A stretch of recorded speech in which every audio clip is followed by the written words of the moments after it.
한동훈 법무부 장관이 결국 정치권행을 택했습니다. 국민의힘의 대표격인 비상대책위원장을 맡기 위해 오늘 장관 자리에서 내려온 겁니다. 장관이, 그것도 법무부 장관이 바로 정치권 여당의 수장으로 직행한 건 전례를 찾아보기 힘든 일입니다. 내년 총선을 이끌 새 선장을 구한 국민의힘은 기대감을 표시했고 장관 때부터 각을 세운 민주당은 크게 반발했습니다. 먼저 유정화 기자가 보도합니다. 국민의힘이 한동훈 법무부 장관을 당을 새로 이끌 비대위원장으로 공식 추천했고 한 장관도 이를 수락했습니다. 김기현 전 대표가 사퇴한 지 8일 만입니다. 한 장관은 오늘 오후 사의를 표명했고 윤석열 대통령도 2시간 만에 이를 재가했습니다. 한 장관은 이임식에서 비상한 현실 앞에 책임감을 크게 느낀다고 했습니다. 9회 말 투아웃에 투스트라이크면 원하는 공 들어오지 않아도 스트라이크인지 볼인지 애매해도 후회 없이 휘둘러야 한다고 생각합니다. 국민의힘은 당장 내년 총선을 진두지휘할 한 비대위원장의 젊고 참신함을 내세웠습니다. 청년층과 중도층의 공감대를 이끌어낼 수 있고 젊고 참신한 비대위원장으로 국민의힘과 대한민국 정치를 바꾸어 갈 것이 분명합니다. 답보 상태인 당 지지율 견인과 김건희 특검법 대응, 수직적인 당정관계 재정립이 당장의 과제로 꼽힙니다. 당 지도부는 대통령과의 신뢰를 통해 당정 간 소통의 질이 높아질 거라면서도 비대위원장 추대에 이른바 윤심이 담겼다는 데는 선을 그었습니다. 당내에선 73년생 한동훈이 86세대 교체를 불러올 것, 당정 관계의 변화, 야당과의 혁신 경쟁 구도를 이끌어 나가야 한다는 기대와 주문이 쏟아졌습니다. 한 장관이 여당 비대위원장으로 온 데 대해 민주당 이재명 대표는 일단 축하한다고 말했지만 비대위원장으로 취임하시는 거 축하드립니다. 당 공식 입장으론 강한 의구심을 표했습니다. 용액관과 검액관들에게 대거 공천장을 주고 김건희 특검법을 온몸으로 막을 것이라는 국민적 우려부터 불식해야 할 것입니다. 국민의힘은 26일 전국위원회를 열어 비대위원장 추인을 마친 뒤 연내 비대위 출범을 마무리 짓겠다는 계획입니다. JTBC 유정화입니다. 부산 형제복지원에 끌려가 학대와 강제 노동에 시달린 피해자들에게 국가가 배상해야 한다는 첫 판결이 나왔습니다. 이 사건이 세상에 알려진 지 36년 만인데 법원은 공권력이 적극 개입하거나 묵인한 중대한 인권 침해라고 판단했습니다. 조혜연 기자입니다. 형제복지원은 1975년 부산에 세워졌습니다.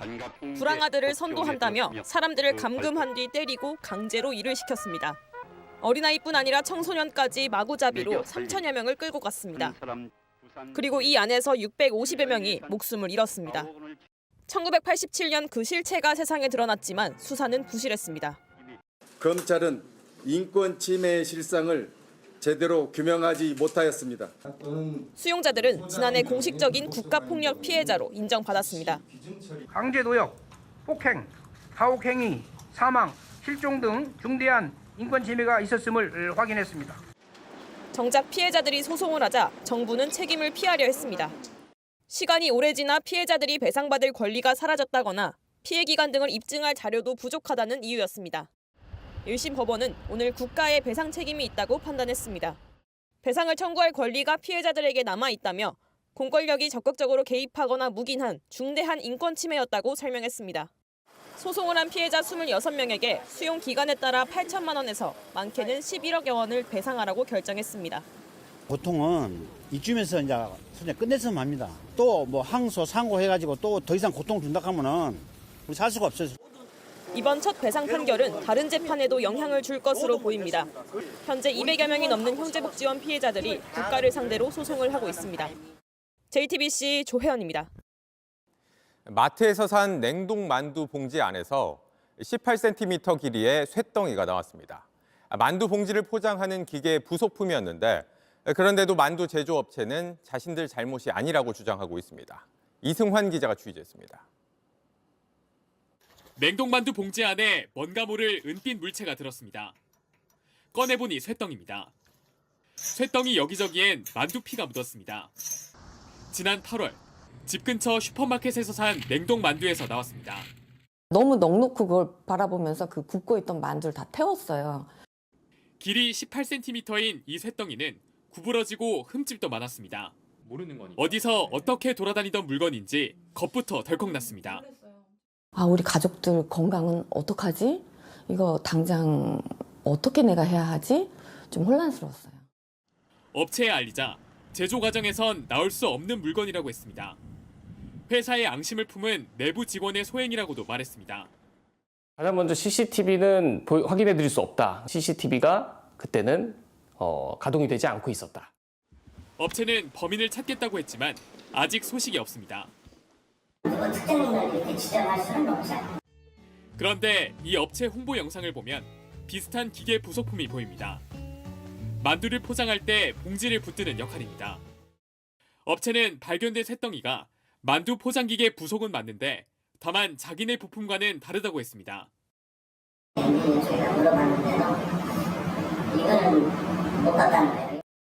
하필 만두 생산 기계 부품이 봉지 안에서 나왔는데 그게 어디서 왔는지는 알 수 없습니다.